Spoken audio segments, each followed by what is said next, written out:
Hai, teman-teman Soulland. Kita kembali lagi di channel yang selalu update seputar Soulland. Kalau kalian suka dunia penuh roh dan petualangan, ini tempat yang tepat. Jangan lupa, subscribe ya, mari kita lanjutkan ceritanya. Bab 2. Manusia yang dibesarkan. Roar. Cepat. Manusia serigala itu meraung tidak sabar. Ibu Tangsan sedikit gemetar, air mata semakin mengalir. Manusia serigala tidak peduli lagi padanya, dan melangkah maju, tangan besar dengan cakar serigala baru saja menyalinnya, dan menyalin bayi Tangsan ke tangannya. Nak, anakku. Wanita itu tiba-tiba melolong keras, tetapi pada saat ini, dia tidak mencoba memperjuangkan anaknya sendiri, tetapi menutupi Tangsan dengan satu-satunya selimut yang rusak di ruangan itu. Saat ini, Tangsan hanya merasa hatinya telah diremas dengan kuat. Setelah datang ke dunia ini, dia merasakan sakit hati untuk pertama kalinya. Ibu Tangsan tiba-tiba menemukan bahwa wajah kecil itu menoleh padanya, bayi yang tiba-tiba berubah sangat tidak menangis, dan mata yang semula tidak bertuhan tiba-tiba menjadi cerah. Melihat perubahan mata yang tiba-tiba, Ibu Tangsan tercengang, dan gerakannya juga berhenti sejenak. Pergi. Manusia serigala itu mendorongnya dengan tidak sabar dan mendorongnya ke bawah jerami, lalu berjalan keluar dengan satu tangan memegang tubuh kecil Tangsan. Di luar dingin dan angin bertiup kencang. Manusia serigala tidak tahu apakah itu karena niat baik atau takut Tangsan akan mati seperti ini, jadi dia masih menutupi tubuhnya dengan selimut yang robek itu.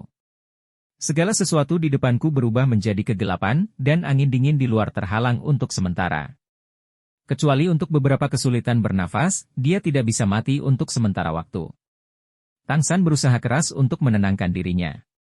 Di dalam hatinya, dia sedang berdoa. Jangan mati, ibu dunia ini, jangan mati.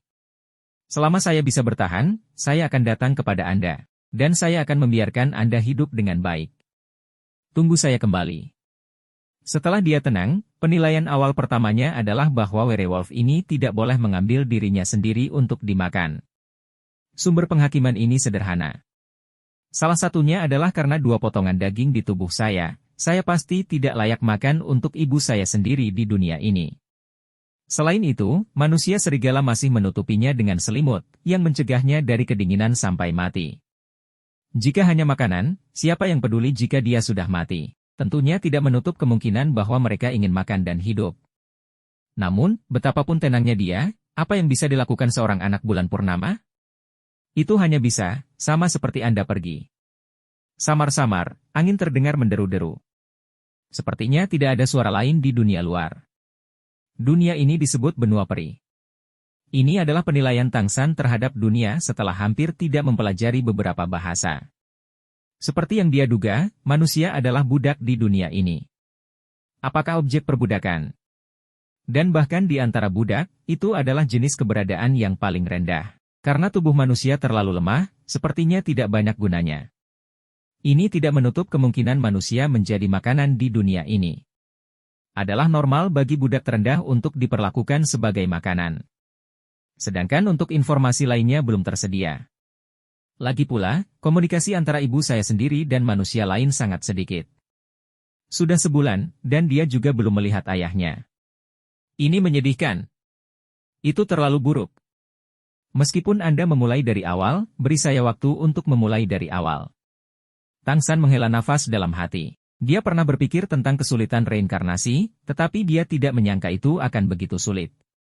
Akhirnya, manusia serigala itu sepertinya berhenti. Tangsan samar-samar mendengarnya mengatakan sesuatu, karena dia dipisahkan oleh selimut, dan dia tidak terlalu memahami bahasa dunia, dan dia tidak menangkapnya. Kemudian dia merasa seperti telah diambil alih. Saat selimut itu diangkat, Tangsan meringkuk tanpa sadar. Tetapi angin dingin yang dia pikir akan muncul tidak muncul. Sebaliknya, perasaan hangat mengikutinya. Tapi itu juga disertai dengan bau yang tidak sedap. Tapi ini pertama kalinya dia merasakan kehangatan ke segala arah sejak dia lahir.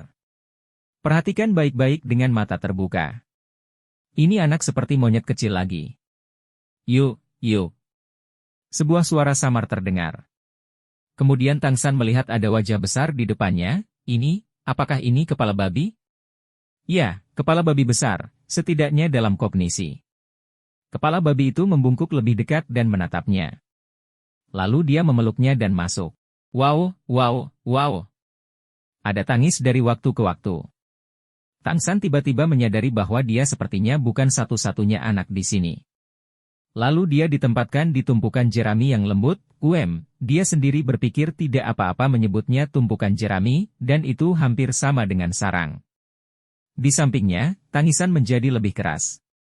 Kemudian, bayangan hitam menekan ke bawah, sesuatu mencubit mulutnya terbuka, dan sesuatu yang sangat lembut dengan bau manis dimasukkan ke dalam mulutnya.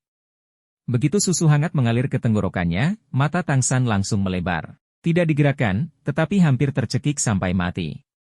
Jika Anda mengatakan bahwa ASI ibu kandung Anda adalah aliran yang berdegup, maka ini hanyalah sungai Yangtze. Untuk menyelamatkan dirinya sendiri, dia tanpa sadar menutup gusi ompong, menekan beberapa keberadaan yang sangat besar, dan membiarkan ASI mengalir perlahan. Baru kemudian hampir tidak menelan beberapa. Tarik napas dengan keras melalui hidung, biarkan tubuhnya yang lemah menyesuaikan dengan keras. Setelah kerja keras, itu adalah desahan lega. Kemudian, mengabaikan hal-hal lain, dia minum dengan keras. Nutrisi langka ini. Apakah ini awal harapan? Terlepas dari apakah itu susu manusia atau susu babi, beberapa sangat memuaskan untuk disantap. Namun, kepuasannya tidak bertahan lama, dan bayangan besar itu pergi. Meskipun dia sedikit mendukung, dia tetap ingin makan lebih banyak. Faktanya, ini adalah makanan lengkap pertama di dunia ini. Aku kenyang, secara alami, semangatnya sedikit lebih baik. Itu juga memungkinkan dia untuk mengamati segala sesuatu di sekitarnya. Ini adalah sebuah rumah, tanahnya penuh dengan ilalang, dia lemah. Sekarang dia hanya bisa menoleh dan melihatnya, tapi dia tidak bisa membalikkan dirinya. Jadi itu hanya bisa sekilas tentang macan tutul. Di sisinya, ada 3 atau 4 anak, semuanya seumuran dengan penampilannya. Bentuk tubuhnya juga mirip, semuanya tampil sangat kurus. Semua orang berbaring di atas sejenis ilalang lembut. Suhu di ruangan ini masih sangat hangat, setidaknya tidak dingin. Induk babi yang baru saja memberinya makan sepertinya telah memberi makan beberapa dari mereka pada saat yang bersamaan. Perasaan ini terutama seperti ternak di penangkaran. Apakah Buddha disimpan secara seragam? Tang San menghibur dirinya dengan diam-diam di dalam hatinya, itu bukan makanan, itu sudah sangat enak. Setelah makan makanan ini, dia akhirnya merasa bisa bertahan hidup. Hari terus berjalan seperti ini. Induk babi akan datang dan memberi makan 3 kali sehari. Awalnya Tang San merasa risih dengan susu yang terlalu banyak, namun ia cepat menyesuaikannya. Setiap kali induk babi itu menyusu, ia berusaha minum lebih banyak, agar ia sehat bergizi. Hanya ketika tubuh lebih baik, dan semakin dewasa, seseorang dapat memiliki kemungkinan untuk berkultivasi. Hanya dengan mampu berkultivasi Anda dapat menjadi kuat, dan kemudian Anda dapat mengambil takdir Anda di tangan Anda sendiri. Tidak peduli dunia macam apa ini, yang terpenting adalah bekerja keras untuk bertahan hidup. Dengan cara ini, ketika dia datang ke dunia ini selama 100 hari, dia jelas sedikit lebih gemuk daripada teman-teman kecil di sekitarnya. Di sini, tampaknya ada lebih dari 1 induk babi dan banyak anak. Selama 100 hari, Tang San bisa berdiri setelah makan dan minum dengan keras.